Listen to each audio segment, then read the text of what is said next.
Imaginez qu'on numérise tous les livres que contient la librairie du Congrès à Washington. 25 millions d'ouvrages, plus de 1300 km de rayonnage. Pour vous donner une petite idée, c'est la distance entre Genève et Madrid. Bref, c'est la plus grande librairie du monde. Eh bien, en 2020, sur Internet, en une seule année, on estime qu'on va produire des données qui équivalent à 8,5 milliards de fois la librairie du Congrès.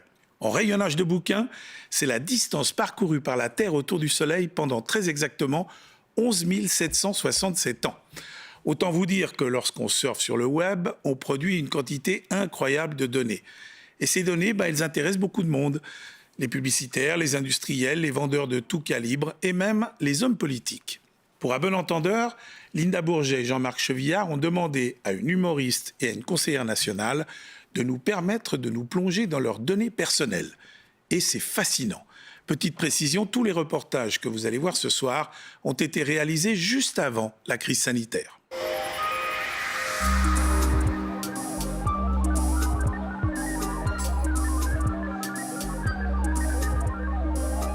Elles sont comme une trace laissée derrière chacun de nos clics, de nos déplacements, chacune de nos recherches. Aujourd'hui, Facebook, Google, Twitter, Apple et pratiquement n'importe quel site internet collecte nos données personnelles.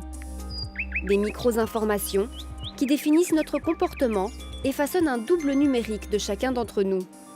Un savoir utilisé pour nous cibler et nous influencer. Je mets des choses sur Facebook, c'est pas une préoccupation. J'ai même fait des tests ADN pour savoir d'où on vient, les pays, les trucs.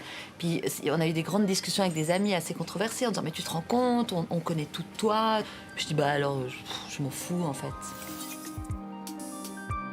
Les applications que j'utilise quotidiennement, c'est Facebook, Twitter, Instagram et puis toute la panoplie Google. Donc je travaille énormément sur le Drive, je fais énormément de recherches sur Google, voilà. Non, je suis pas très prudente. Léonore Porchet est conseillère nationale, Brigitte Rosset comédienne. Toutes deux ont accepté de se livrer à une expérience, récupérer leurs données personnelles auprès des géants du web et nous laisser les analyser pour comprendre à quoi ressemble cette empreinte numérique propre à chacun. Ah voilà. Ah, j'attendais que ce soit à 60%. De toute façon, c'est pour porter qu'une fois. On va pas l'acheter à 100%. Son mariage, elle en a fait un spectacle, comme de la maternité ou de sa dépression. Sa vie privée, Brigitte Rosset n'a pas peur de l'étaler sur scène, sur Internet non plus. Brigitte Rosset qui nous le présente. Bonjour Brigitte. Mais bonjour. La seule prudence, c'était que j'ai pas montré des photos de mes enfants petits. Maintenant, ils montrent eux leur tête partout, donc on en parle, puis on fait attention. En quoi ça peut être intéressant d'aller chercher mes données? Si c'est pour me vendre des produits sans gluten, pourquoi pas, puisque j'en achète. Moi, je suis très agacée avec la pub de manière générale. La publicité, elle vise sur la norme et en fait, elle surfe dessus, quoi. Et c'est grâce à cette norme-là que, elle crée le besoin en disant voilà, vous avez besoin d'un nouveau téléphone, vous avez besoin d'une robe gainante, vous avez besoin de je sais pas quoi. Et du coup, le ciblage et par les données qu'on peut donner, il est d'autant plus agaçant parce que moi, j'ai rien demandé en utilisant mon Gmail, par exemple, ou Facebook. Présenter les billets. Comme nous le verrons plus tard, elles ont toutes deux généré des milliers de pages de données, Merci. parfois très intimes, conservées par les géants du net. Prochain arrêt. Une goutte d'eau dans un océan numérique. Le volume des données créées en 2018 était estimé à 33 millions de milliards de mégabytes, un volume inimaginable en croissance folle et perpétuelle qui permet de nous cibler, parfois de manière très subtile. La publicité, c'est fait pour influencer, manipuler. Et là, on est dans cette ère de la publicité à grande échelle qui n'est plus affichée comme de la publicité. On est dans un flot continu d'informations, d'injonctions qui nous contraint ou pas, mais quand même qui nous contraint beaucoup à nous comporter de telle ou telle manière. Donc le pouvoir d'incitation, le pouvoir de manipulation et de pouvoir d'influence, notamment également par des réseaux d'amis, entre guillemets, est assez fort. Spécialiste de la sécurité informatique, Solange Guernahouti met en garde contre une pratique à laquelle plus personne ne prête attention. Si on connaît ce que vous aimez, ce que vous faites, avec qui vous le faites, où vous êtes, on sait prédire votre prochain déplacement, votre prochain acte d'achat. Et si on sait le prédire, on sait l'influencer. Ainsi, ces données personnelles qui nous semblent ne rien valoir sont-elles au cœur d'un immense business ? En 2019, la publicité en ligne aurait généré 320 milliards de francs. Une chose est de récolter des quantités énormes de données sur des individus, une autre est de savoir ce qu'on peut bien en faire. Comment ces milliards de données sont-elles analysées et utilisées concrètement ? Linda Bourget et Jean-Marc Chevillard sont allés voir une agence de une agence de communication digitale, comme on dit maintenant. Une agence active dans ce qu'on appelle la publicité programmatique. Son objectif, cibler des consommateurs potentiels pour des entreprises suisses.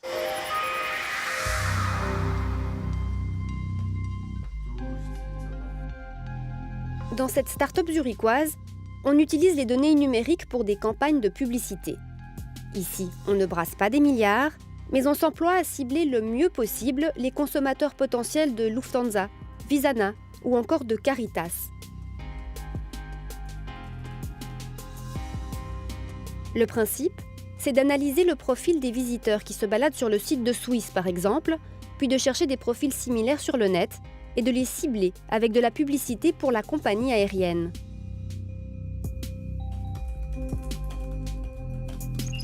En quelques millisecondes, des algorithmes se livrent à des enchères qui permettent de placer les annonces du plus offrant. Disons que je suis un utilisateur intéressé par un vol Zurich-New York et que je surfe sur Internet. Swiss et Delta Airlines ont tous les deux intérêt à me montrer leur publicité. Il y a donc un mécanisme d'enchère. L'annonceur qui est prêt à payer le plus pour l'espace publicitaire aura le droit de placer son annonce. Niveau financier, l'argent ira de l'annonceur vers le site qui a mis son espace à disposition.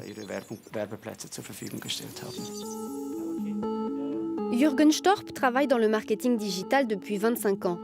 Pour lui, ce ciblage fin, c'est l'outil qui permet un équilibre optimal entre dépenses et efficacité.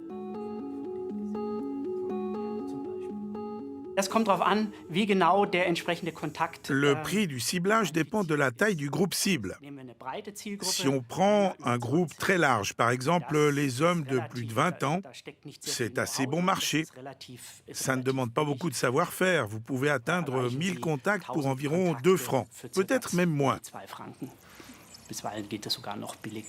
Mais si on veut définir ce groupe de manière plus précise, par exemple, les gens qui s'intéressent aux assurances et qui fréquentent, disons, le site de la NZZ.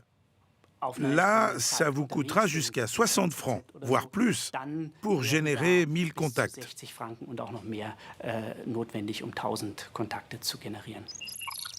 Et pas besoin de connaître le nom des personnes ciblées.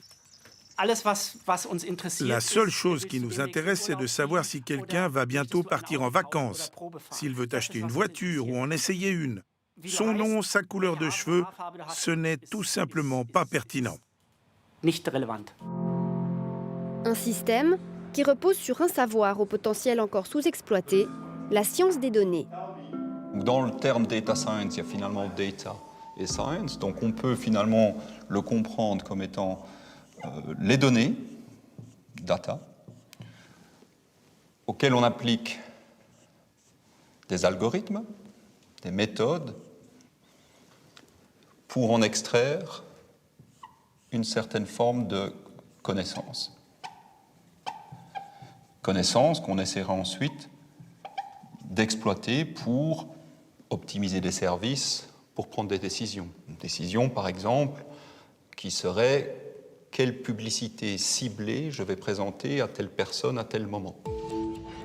À Lausanne, le professeur Olivier Verscher enseigne à des cadres le potentiel de sa science pour les entreprises.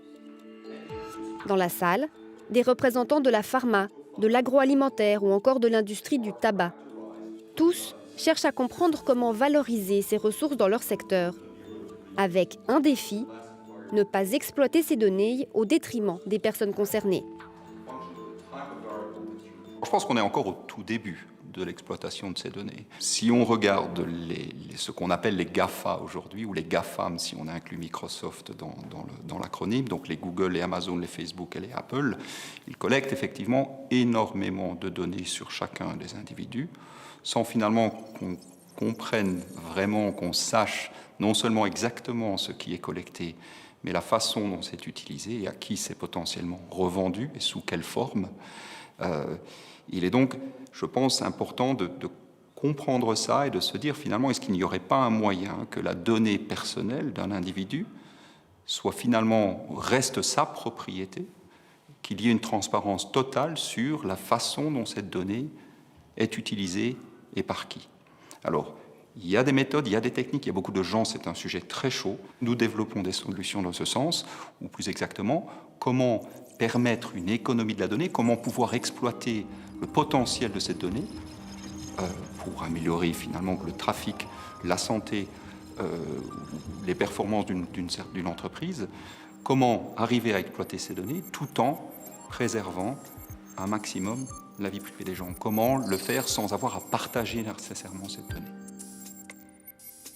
Les écoles polytechniques fédérales de Lausanne et Zurich planchent sur un coffre-fort numérique qui permettrait aux usagers de garder leurs données en sécurité.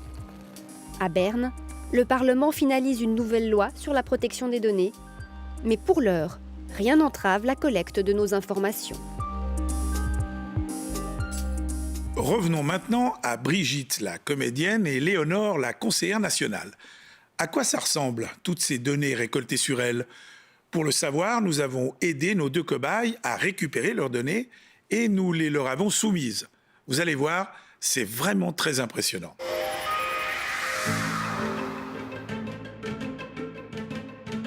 Sur les plateformes comme Facebook, Twitter, Google ou Apple, l'utilisateur peut en quelques minutes et grâce à ses codes d'accès, demander copie de ses données personnelles en leur possession. Nous avons fait l'exercice avec Brigitte Rosset et Léonore Porchet. En moins d'une semaine, elles ont reçu des montagnes de fichiers, plus de 13 000, rien que pour la politicienne. La grande difficulté, c'est de comprendre ce qu'ils recèlent. Le journaliste Tybalt Félix et le recherchiste Dimitri Zuffray, tous deux spécialistes en analyse de données, ont passé plusieurs jours à éplucher ces informations. Bonjour, bonjour. Elles arrivent essentiellement sous forme de dossiers éventuellement compressés. Ensuite, dans des cascades de dossiers, on va retrouver des fichiers qui sont des fichiers en langage informatique relativement standard, du JSON par exemple. Mais même s'il est standard pour les utilisateurs qui connaissent l'informatique, pour la majorité des utilisateurs, ce ne sera pas le cas. Il a fallu travailler plusieurs jours et je ne peux pas du tout dire qu'on a fait le tour des informations qu'on pouvait retirer. Les données facilement compréhensibles ont été imprimées. On retrouve Brigitte Rosset et Léonore Porchet au moment de les découvrir. Alors, avant d'entrer, j'étais pas très rassurée, très honnêtement. Et puis je me suis dit, mais pourquoi t'as accepté? Vraiment. Bonjour. Ça va? Jusque-là, tout va bien. Jusque-là, ça va? Ça va. Je vous remercie d'être venu. Avec plaisir. Par là. Je me suis. Quand je suis rentrée dans cette pièce, il y avait... Bon, déjà, la scénographie est impressionnante parce qu'on voit tout de suite que c'est beaucoup de données. On voit la quantité, en fait, de différentes données. Ouais, c'est impressionnant. Merci. Oh, ma vie, c'est beau. Et ça, donc, Facebook. Ça, c'est toutes mes... Ouh là là, c'est toutes les choses que j'ai... Là, il y a du Facebook, il y a des recherches Google. Ça, c'est toutes les recherches Google. Hein. Ils vous en ont livré à peu près 16 000 de recherches 16 000 Google faites ces dernières années. Vous avez une idée du nombre de conversations, d'échanges de messages Messenger que vous avez fait entre 2014 et 2018? Non, mais je pense énormément. C'est ça? C'est tout ça? C'est tout ça. Ça fait plus de 50 000 messages. Ah, c'est dingue, c'est rigolo. OK.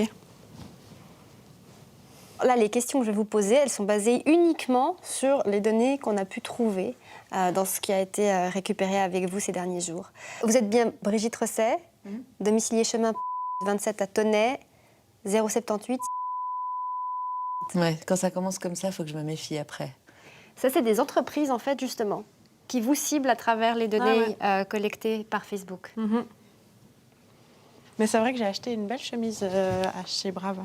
Probablement à cause de la pub. Sur Internet, vous l'avez acheté? Ouais. Je pense que ça c'est une pub que j'ai dû voir sur les réseaux sociaux. Ouais. Vous connaissiez déjà la marque avant? Non, non, non. Attention, le gros plan sur ma tête qui fait... Qu'est-ce que c'est? En gros, il y a des fringues, de la bouffe et des régimes. En gros, c'est un peu ma vie, quoi. Ah, dingue! En fait, ça, c'est mon agenda. Ouais, tous mes rendez-vous, quoi. Puis, en fait, c'est non seulement c'est mes données, mais c'est aussi les données des rendez-vous avec des gens avec qui j'ai rendez-vous. C'est ça. Et c'est ça qui est aussi un peu embêtant, en fait. Il y a vraiment ce côté... Ouais, il y a les noms, quoi, vraiment des gens avec qui j'ai rendez-vous. J'aime pas du tout l'idée que ce soit disponible auprès de quelqu'un d'autre, en fait. Vous faisiez quoi le jeudi 18 juin 2015? Je ne sais pas. À 8 h, vous avez eu la réunion du conseil de la Fondation Solidarité Logement pour les étudiants. À 10 h, vous êtes allé chez le psy. À 11h15, vous avez eu un rendez-vous pour le festival BDphil. Ouais. À midi, vous avez mangé avec Alberto. Ensuite, vous êtes allé à la bibliothèque. Et le soir, vous avez vu Géraldine. Bon, très bien. Et comment vont Clémentine, Charlotte et Léon, vos 3 enfants? Oh mon Dieu, vous savez tout sur eux. Ils vont très bien. Non, ils vont bien. Mais c'est fou. Donc vous avez les prénoms, ouais. Les prénoms? Il a donné Clémentine, ça. 16 ans. Charlotte, 14. Ouais. C'est laquelle de vos filles? J'ai été chercher des informations. Ouais. Ou c'est elle? Non, c'est mes informations à moi. C'est vous. Ouais. Vos centres d'intérêt en fonction de votre activité sur Facebook et d'autres actions qui nous aident à vous montrer des pubs ciblées. Merci, Facebook. Ça, c'est Facebook. Ah, c'est super, c'est joli. C'est votre réseau. Donc ça veut dire que les plus gros, c'est ceux avec qui j'ai le plus d'interactions. C'est ça. Alors, c'est ma sœur, par exemple. Vous pouvez tout savoir sur moi, jusqu'à maintenant, hein, parce qu'après, je cache des trucs. Yann Vaucher, c'est mon amoureux, donc heureusement, il est aussi gros que ma sœur. C'est mes vrais amis, qui sont des vrais gens que je vois et que j'aime. Bon, en tout cas, on ne peut pas se douter que je sois ou non engagée dans politique. C'est clair qu'il y a... Enfin, c'est évident, quoi. Ouais, c'est un portrait assez représentatif, quoi. Mais c'est vraiment flippant de se dire que les GAFA, ils savent toutes ces choses sur moi. Que je fais beaucoup de recherches sur le pain, visiblement. Donc juste là, c'est toutes les photos qu'on a récupérées. Ce sont essentiellement les photos, en fait, échangées par WhatsApp. Alors, ce qui m'impressionne, c'est qu'il y a quand même beaucoup les enfants. Alors que j'étais sûre que eux, ils n'étaient pas là-dessus. Oh, mais c'est fou, ouais. C'est assez dingue.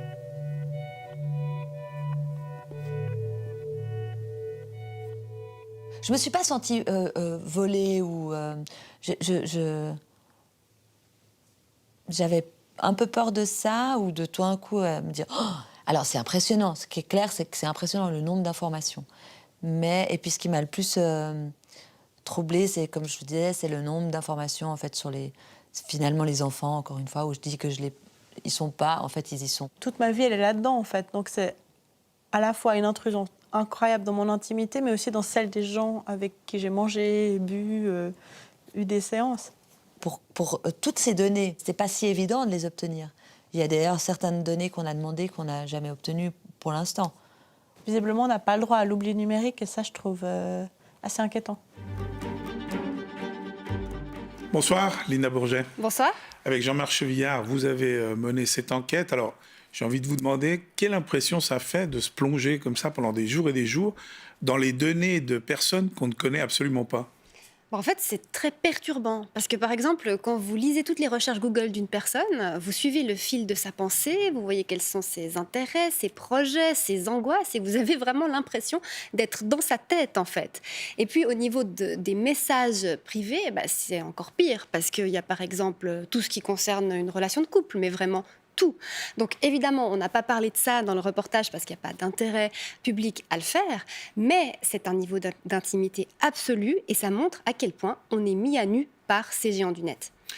Une des choses que vous avez découvertes, Linda, c'est que les CFF possède des données, évidemment, sur les personnes qui prennent le train, donc dans le cas présent sur Brigitte Rosset, et puis que ces données, elles se retrouvent dans le groupe américain Google. Oui, alors dans les données reçues de la part de Google pour Brigitte Rosset, eh bien notre collègue Tybalt Félix a trouvé 200 occurrences d'informations qui concernent donc Brigitte Rosset et qui sont passées de l'application des CFF au service publicitaire de Google. Alors on sait que les CFF travaillent avec eux pour faire de la publicité ciblée. D'ailleurs, ça leur permet de gagner près de 3 millions de francs par an.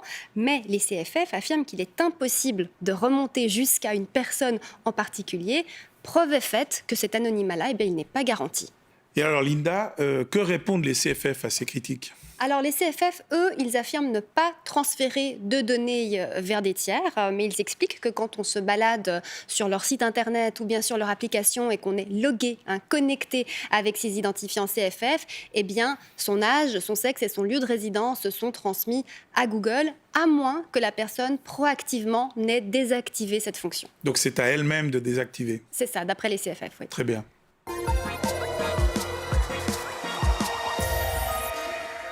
Sébastien Fanti, bonsoir. Bonsoir. Vous êtes le préposé du canton du Valais pour la transparence et la protection des données, surtout.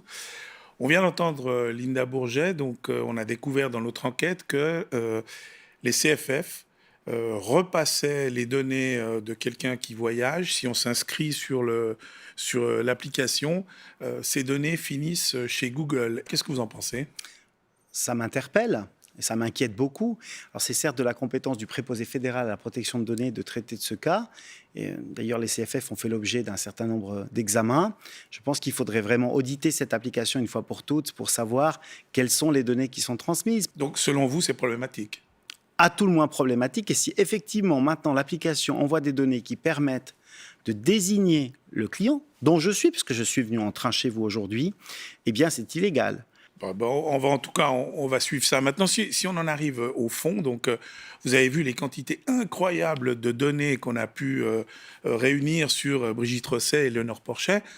Bon, l'une est comédienne, l'autre est conseillère nationale, donc je pense qu'elles ont des vies sociales assez actives. Mais est-ce que c'est la même chose chez monsieur et madame tout le monde ? Est-ce qu'on trouverait à peu près le même volume, selon vous ? Alors, s'agissant de Brigitte Rosset, j'ai un petit peu regardé ce qu'elle publie. Je pense que c'est à peu près équivalent à ce que chacun d'entre nous publierait.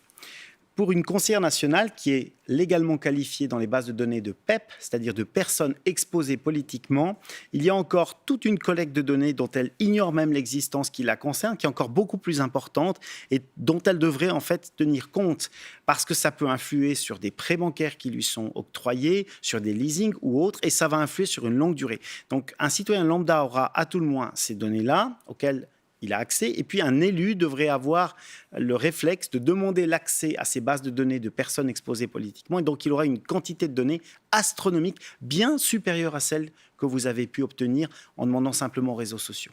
Finalement, Sébastien Fanti, cette quantité incroyable de données, bon d'abord il faut arriver à la gérer, parce qu'il y en a tellement qu'on n'est pas sûr qu'on arrive vraiment à l'utiliser, mais est-ce que c'est si important ?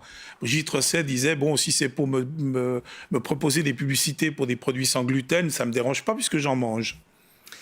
Oui, c'est important. Alors, j'ai toujours coutume de dire que celui qui ne défend pas sa liberté mérite de la perdre. En réalité, vous ne savez pas ce qui sera fait de ces données. Alors, j'ai un petit exemple. J'ai une avocate en Grande-Bretagne qui avait acheté un écran en leasing et puis elle a remboursé le leasing avant le terme du contrat. Et puis, au leasing suivant, on lui a refusé le leasing alors qu'elle gagnait très bien sa vie. Et pourquoi on lui a refusé le leasing ? C'est simplement parce qu'on l'avait cataloguée de mauvaise cliente puisqu'elle n'avait pas été jusqu'au bout du leasing. Donc, elle n'avait pas rapporté la somme maximale à celui qui avait contracté avec elle. Évidemment, elle n'était absolument pas au courant. Absolument pas. Ouais. Et c'était donc une surprise pour elle. Donc peut-être bien que Brigitte est satisfaite du fait qu'on lui propose des produits qui lui font plaisir, mais elle ne serait peut-être pas satisfaite de savoir dans quelle catégorie de personnes on la place, et je ne serais peut-être pas satisfait de savoir qu'on me considère comme étant, je ne sais pas, peut-être peu sportif ou une personne qui dort mal et qui va mourir très prochainement. Donc ce point de vue de dire que de toute façon on ne peut rien faire, c'est un point de vue qui m'apparaît peu courageux. Parce qu'aujourd'hui, les gens ont pris conscience de cette situation. Il faut agir sur deux plans, technologiques, juridiques et surtout, le dernier élément, politique pour retrouver une certaine suprématie sur nos données. Alors justement, de la politique, on va en parler. On va regarder un reportage et on vous retrouve juste après. Les données permettent donc de nous cibler pour influencer nos actes d'achat. Mais elles peuvent aussi être utilisées pour peser sur nos choix politiques. Regardez l'affaire Cambridge Analytica. L'utilisation par cette société de milliards de données récoltées sur le net a permis de cibler tellement précisément à qui envoyer des messages en faveur du Brexit en Grande-Bretagne ou alors pour Donald Trump aux États-Unis que cela fait basculer le résultat des 2 votes. Un énorme scandale, mais aussi un électrochoc qui a permis de faire progresser la transparence. L'accès des citoyens aux informations qui les concernent est un long combat. Paul-Olivier Dehaye en sait quelque chose. Aujourd'hui établi à Genève, le Belge est l'un de ceux qui révélèrent le scandale de Cambridge Analytica. Je cherchais spécifiquement les données qui révélaient l'ampleur du traçage exercé par Facebook. En 2018, Le Monde apprend que Cambridge Analytica a siphonné les données de millions d'utilisateurs Facebook pour établir des profils des lecteurs et les cibler. Les enjeux politiques sont considérables. Avec cette technique, Cambridge Analytica a influencé l'élection présidentielle américaine en faveur de Donald Trump. Lors des élections de 2016. Marqué par cette affaire, Paul-Olivier Dehaye exige alors de Facebook qu'elle lui livre ses données personnelles. Paul-Olivier Dehaye. J'enquête sur Cambridge Analytica depuis plus d'1 an. On nous cache des choses. Les 2 points principaux de données sur lesquels j'ai insisté, c'est d'abord ce qu'on appelle les custom audiences. Donc c'est mon appartenance à certains groupes publicitaires qui permettraient du ciblage accru. Ça, je l'ai obtenu en fait assez vite, en 2-3 mois environ.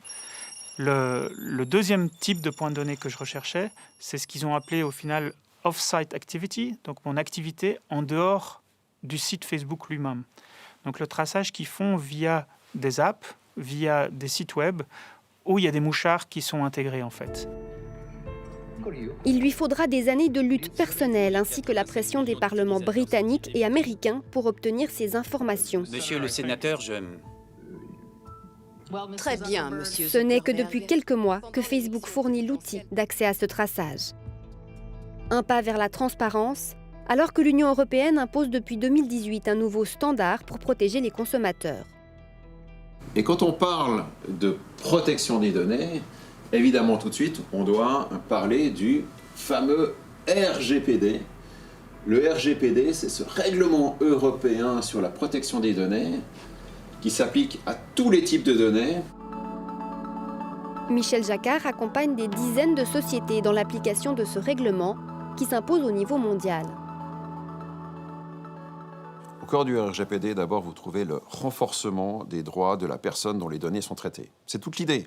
On va remettre cette personne au centre de l'échiquier. Donc cette personne, elle a le droit de s'adresser à celui qui traite des données en demandant des détails, en demandant la rectification des données si elles s'avèrent inexactes, en demandant la suppression, l'effacement de ces données. Et cette personne, elle a aussi droit à beaucoup plus d'informations. Quand on va rechercher son consentement au traitement des données, ce consentement doit être clair, lisible, concis. Le consentement ne peut plus être un blanc-seing. C'est un consentement qui doit vraiment porter sur une finalité précise. Une manière de donner plus de pouvoir aux consommateurs, important, car c'est leur pression qui fait progresser la transparence. On voit que cette transparence que je leur réclame et que d'autres commencent à leur réclamer est en fait toxique pour eux, et cette toxicité est en quelque sorte proportionnelle au business model. À quel point le business model implique de la surveillance. Donc je pense qu'un individu peut vraiment agir comme un grain de sable dans ce grand système de surveillance en demandant une transparence la plus complète possible. Sébastien Fanti, on vient de voir la puissance de la recherche de données, de l'utilisation de données dans le cas du Brexit, dans le cas de l'élection de Trump. Est-ce que selon vous, qui êtes préposé valaisan à la protection des données, est-ce que selon vous, une telle chose serait possible en Suisse ? Technologiquement, absolument. Et je pense d'ailleurs que dans les années à venir, ces outils, si vous voulez, de propagande et de marketing politique vont être utilisés. Le préposé fédéral a émis à cet égard un certain nombre de considérations juridiques qui doivent être respectées. Ça s'est déjà passé en fait lors de la dernière campagne à l'Assemblée fédérale. Donc un Cambridge Analytica à la sauce helvétique avec des gens qui ciblent les lecteurs, qui lui envoient des messages hyper ciblés, c'est possible selon vous ? C'est techniquement possible. Juridiquement, ça poserait des problèmes puisqu'il y aurait en fait une altération de la volonté populaire, c'est-à-dire que vous pensez voter pour Jean qui vous est décrit comme étant, par exemple, une personne de gauche, très attentive à toutes les différences, etc. Puis en réalité, ça n'est pas du tout le cas. Donc, de ce point de vue-là, je pense qu'il va falloir quand même qu'on complète l'arsenal qui vise à lutter. Mais qu'est-ce qui est vraiment dangereux? C'est le fait de cibler l'électeur ou c'est le fait de lui envoyer des informations fausses? Alors, c'est le deuxième élément, mais le ciblage permet d'identifier un électeur qui serait susceptible de changer d'avis ou qui est peut-être indécis sur un sujet. Et ensuite, vous le noyez d'informations qui sont inexactes, vous essayez de l'orienter dans un sens plutôt qu'un autre. Tout ceci concourt en réalité, c'est un processus complet qui concourt à altérer sa capacité de jugement lorsqu'il va voter ou élire. Et c'est très important qu'on puisse absolument garantir que les informations qui lui soient adressées soient transparentes, c'est-à-dire qu'on sache qui les lui envoie, et ensuite qu'on sache également dans quel but.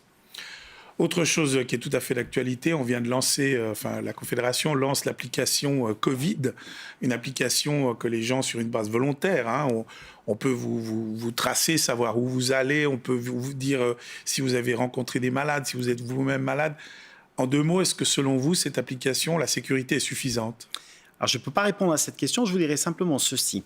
Je vous dirais que les experts, des fois même dans la même école, sont très divisés quant à la sécurité des données, quant à la protection de nos droits fondamentaux, puisque ce sont des informations sensibles, ce sont des informations de santé.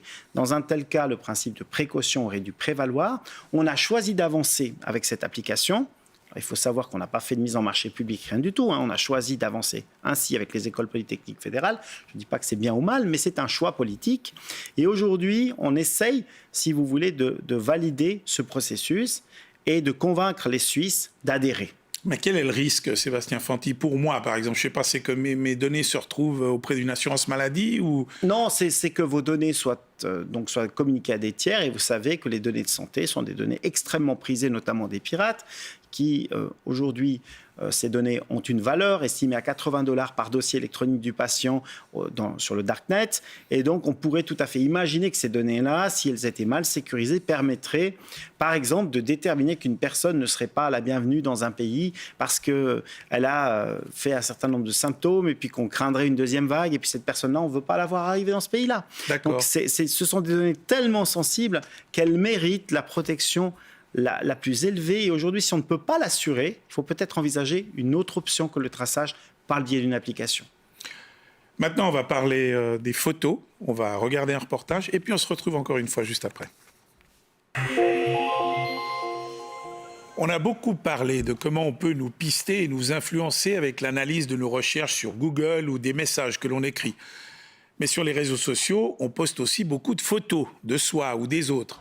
Eh bien, vous allez voir que ces photos peuvent aussi être utilisées pour fouiller dans les méandres de notre vie privée.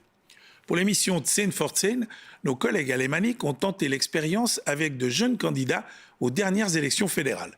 Regardez, c'est saisissant. Chaque visage est unique, comme une empreinte digitale. Aujourd'hui, des outils de reconnaissance faciale très simples permettent d'utiliser cette empreinte pour fouiller dans nos vies privées. Pour le démontrer, Timo Grossenbacher, journaliste chez SRF, a constitué une base de données de 200 000 photos postées publiquement sur Instagram. Des images d'open air, de la grève des femmes ou encore de la street parade. Il les a ensuite combinées à un logiciel de reconnaissance faciale gratuit, comme on en trouve facilement sur Internet.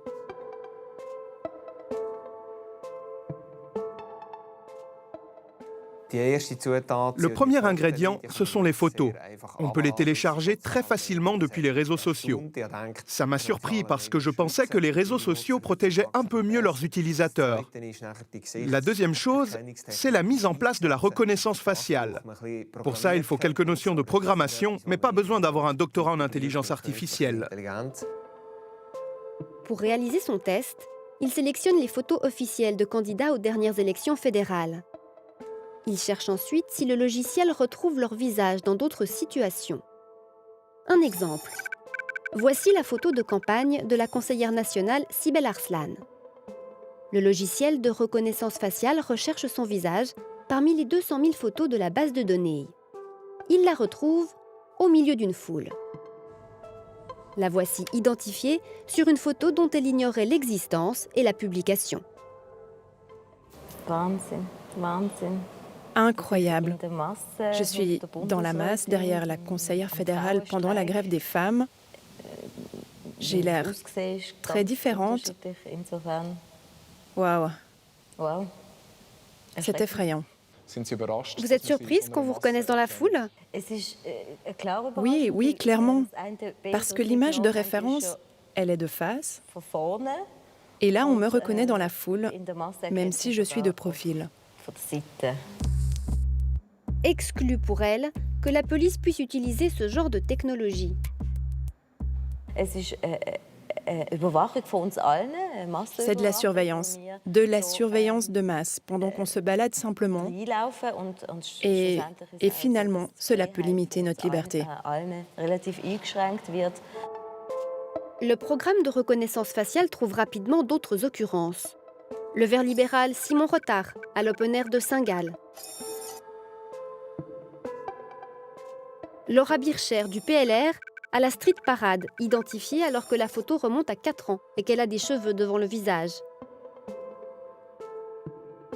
Jeffrey Ferpozzi, de l'UDC, lui aussi à la Street Parade.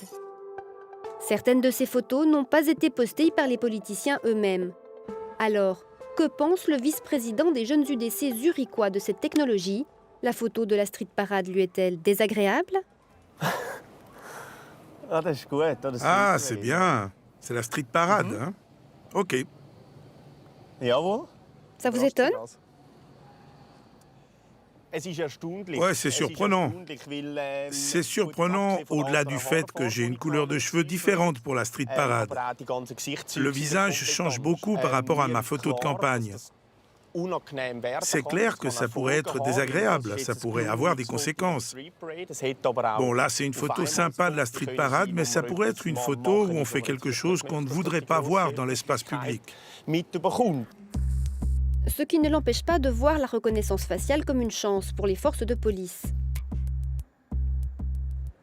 Si ça peut permettre d'accélérer les procédures de police, je pense que ce serait très bien et très sensé d'utiliser ce genre de technologie.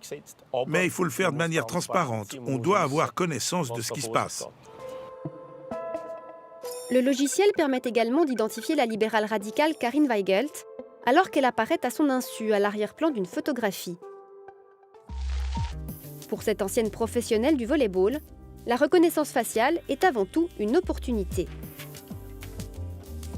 Il ne faut pas diaboliser cette technologie. Elle existe et on ne peut pas tout simplement l'interdire à 100%. Je suis convaincue que certains continueraient encore à l'utiliser. C'est pour ça que je pense qu'il faut simplement mettre en place des conditions cadres, poser des règles claires qui définissent ce qui est permis, y compris pour les privés.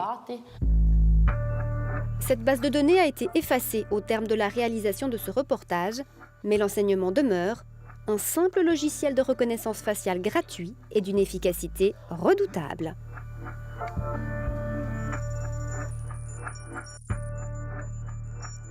Sébastien Fanti, vous êtes d'accord? C'est quand même assez effrayant ce qu'on vient de voir. Donc on vous prend une photo sur une affiche, une photo de vous tout à fait banale, et puis avec de la reconnaissance faciale, on vous retrouve dans des situations, et on peut même vous retrouver des photos dont vous ignoriez même l'existence. Là, franchement, on se sent complètement démuni. Oui, ce d'autant qu'avec l'intelligence artificielle, la reconnaissance donc, de ces photographies va être simplifiée. Et on l'a vu aux États-Unis avec une société privée qui vendait ses services, alors effectivement à des autorités, à la police, à l'armée, etc. Mais elle pourrait les vendre également à des sociétés privées. Et donc, c'est inquiétant de voir qu'on n'est pas informé en fait, de l'utilisation de sa propre image dans le cadre d'une collecte de bases de données.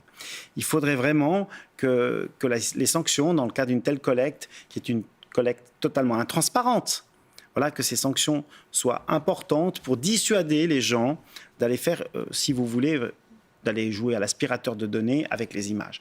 L'autre élément qui me paraît aussi important, alors il faut distinguer entre ceux qui ont publié leurs images, ma foi ils ont une responsabilité individuelle, mais on imagine bien que parmi ces images, il y en a certaines qui sont publiées par des tiers sans même que j'en sois informé, ce qui m'est déjà arrivé, et ça devrait être sanctionné. On ne devrait pas avoir le droit de publier une photographie de quelqu'un sans son consentement, parce qu'on concourt à la création de ces gigantesques bases de données. Toute dernière question, Sébastien Fanti. Si vous aviez un seul conseil à donner pour essayer de nous protéger un tout petit peu notre vie privée, que tout ne se parte pas comme ça aux 4 vents, qu'est-ce que vous recommanderiez en tout premier? Ne soyez pas naïfs. Lorsque je vois tous les gens qui ont dit qu'ils avaient été positifs au coronavirus, alors que dans certains États, eh bien, les présidents ont pris des décrets, des lois, etc., pour collecter toutes les données de par leurs entreprises, notamment aux États-Unis, sur le coronavirus, eh bien, vous allez être catalogué dans une base de données quelque part comme étant positif au coronavirus. Peut-être que ça n'aura aucun impact, peut-être que ça en aura si on vous demande ensuite un passeport pour voyager, un passeport évidemment de santé, pas un passeport ordinaire. Donc, ne soyez pas naïfs, ne révélez pas ce qui vous arrive, ne mettez pas de photos de vous à l'hôpital, ne dites pas que vous êtes dans une difficulté, c'est quelque chose qu'on confie à des proches, voilà, dans un cercle restreint, mais pas sur Internet et pas sur les réseaux sociaux. Ce sera le mot de la fin. Sébastien Fanti, en tout cas, merci beaucoup d'être venu sur ce plateau. Je vous souhaite une très bonne fin de journée. Merci, pareillement.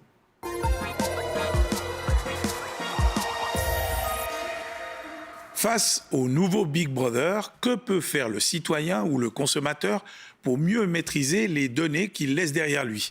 Nous avons demandé à un spécialiste de protection de la vie privée sur Internet quelques conseils pratiques que tout un chacun peut appliquer sans trop de difficultés.